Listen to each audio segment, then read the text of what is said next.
What's up, everybody?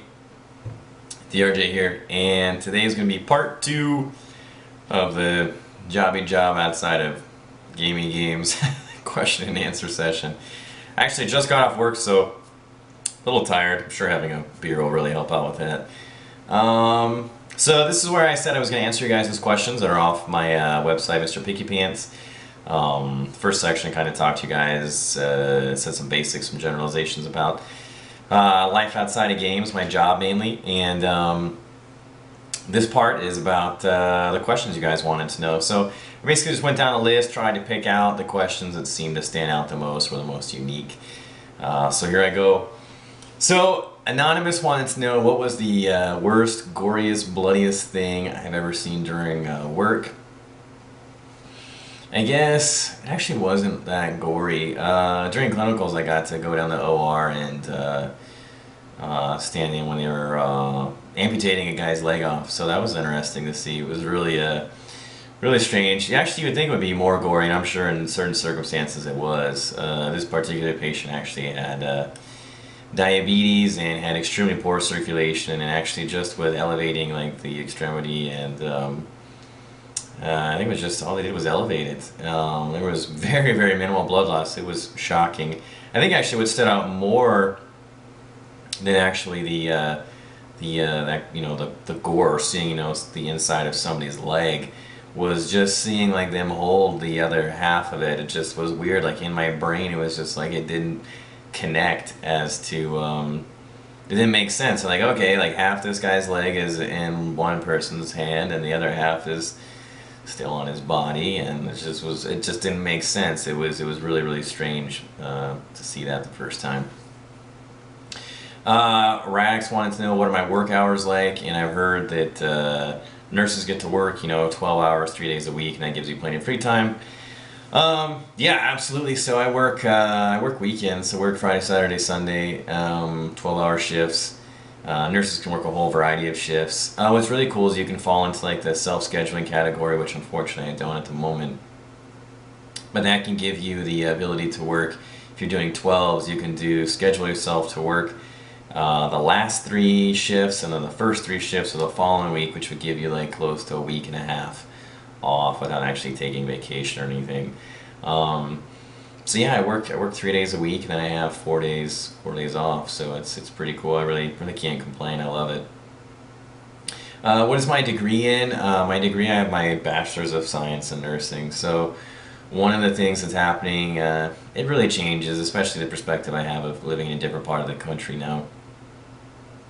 One of the things that they're trying to do, at least on the West Coast, is it's called like magnet status for hospitals, and you have to meet a variety of criteria in order to get anyway, a variety of recognition, perks, and benefits. One of the things you have to do is have all BSN nurses, so that's one of the things they're really pushing for on the West Coast. In reality, you go to school for basically the same length, and BSN nurses, they basically have some additional, more or less managerial training is I think kind of what it boils down to.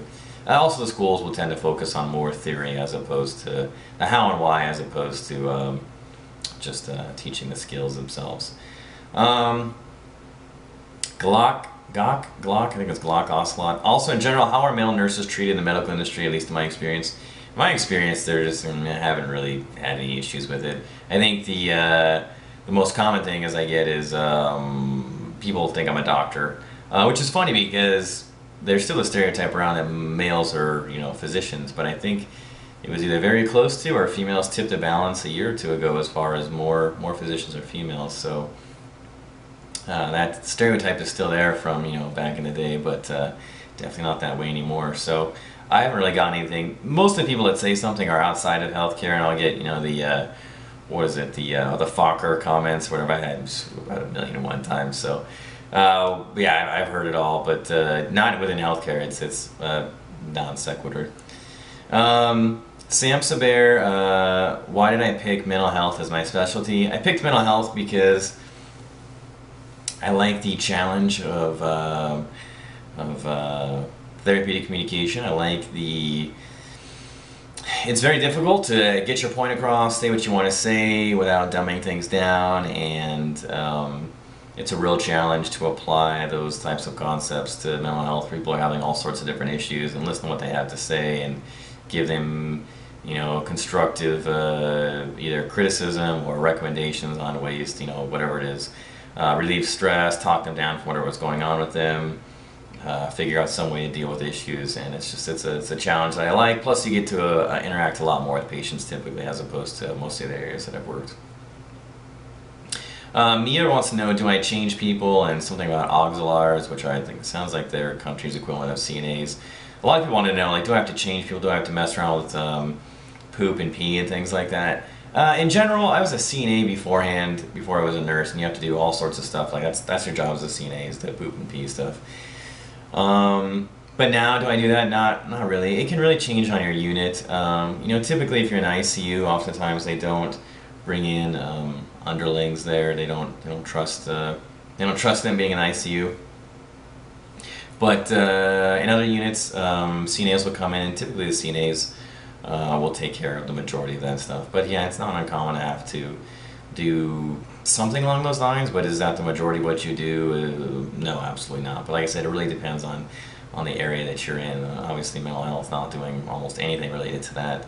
And if you are in an area that does require a lot of that, typically they're bringing on other people like CNAs to help out with that stuff. Clax04 wanted to know, why did I move to Oklahoma?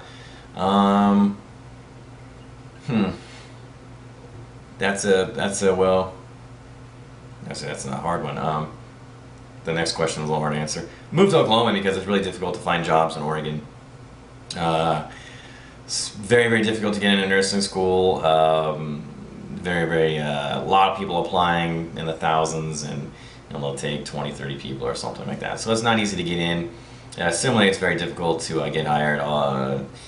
They have very high GPA requirements, which isn't an issue. I graduated, I had great grades, whatever. But none of your extracurricular things matter. I was involved in everything from like student government to the Oregon Students Nurse Association Board of Directors to volunteering, and did all that stuff. None of it matters for shit because they just have way too many people applying, and it's just extremely competitive. Like I said in the last video, they make a lot more money. It's 2 to 3 times as much as I'm making right now in Oklahoma, so very, very competitive.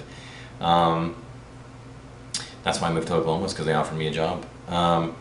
Lupus wants to know, do patients abuse the system, and how does Oklahoma experience compare to Oregon? Yeah, of course you find patients abusing the system. I had a lot of questions asking me like free healthcare and things like that. What do I think about it?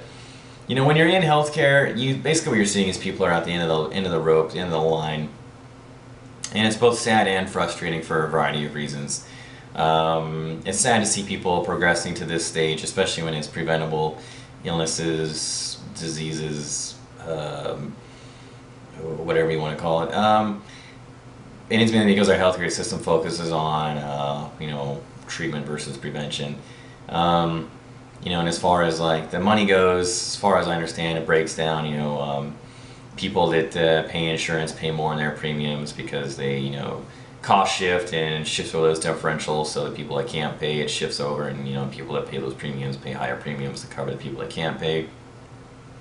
So if you were to have healthcare for everyone, technically you're already paying for their healthcare now because you pay those higher premiums, but ideally everybody would be saving money as time goes on because we're preventing issues from happening. So I'm not going to be seeing the amputees that are getting legs or whatever limbs chopped off as a result of like exacerbated diabetes complications. Oftentimes you just feel like you're bandaging people up and setting them off. They have no support once they leave, and you end up seeing the same people again and again, almost regardless of what unit you're on. Nate wants to know, am I a power bottom? Yes, absolutely. Taicho, what's the worst smell? And our doctor is easy to deal with. The worst smell is GI blood by far. It's absolutely nauseating. Even thinking about it makes me sick to my stomach. It's the most overpowering smell I've ever smelled in my entire life. It's been a long time since I've smelled smelling salts. I think I smelled them back in the day when I was in wrestling in high school, and I can't remember it exactly, but I remember the GI blood, and it was just disgusting. It was horrific, so terrible. you just feel like you can't get it out of you. It's terrible, terrible, terrible. Our doctor's easy to deal with. Once again, it just depends on the unit. Some doctors are great. Oftentimes, the younger physicians can be, fantastic. They're wonderful, fun, and the older they get, the more grumpy they get. Stanley, what do I love most about my job? I kind of covered this in the first video. What I love most about it, like I said, just that experience, that sensation, the feeling of, connecting with someone, helping them, very intimate, very vulnerable position, being able to be there and be that person that, helps them out is an awesome experience. And all the more so in mental health, because you tend to work much more closely than you do in other areas of nursing. Also, they're awake and conscious as opposed to, say, like the ICU, which can be one of the selling points of the ICU when they're not conscious. That's the majority of the questions. If you guys have more, feel free to post on my website. I'll do my best to answer them as time goes on, and I'm not opposed to doing other videos like this in the future where I talk about life outside of gaming, because you guys really seem to enjoy it. I also want to mention just a little blurb here at the end. We're gonna be doing some DayZ subscriber challenges coming up. Maybe like a holdout thing where we try to last for 30 minutes and let the subscribers, aka survivors, know and where we're at, and we'll live stream it or something maybe, and let those guys come in and try to kill us, and we'll hold out for 30 minutes will be the challenge or something. Or you can all grab hatchets and go get like 30 people in a server and storm Cherno or something.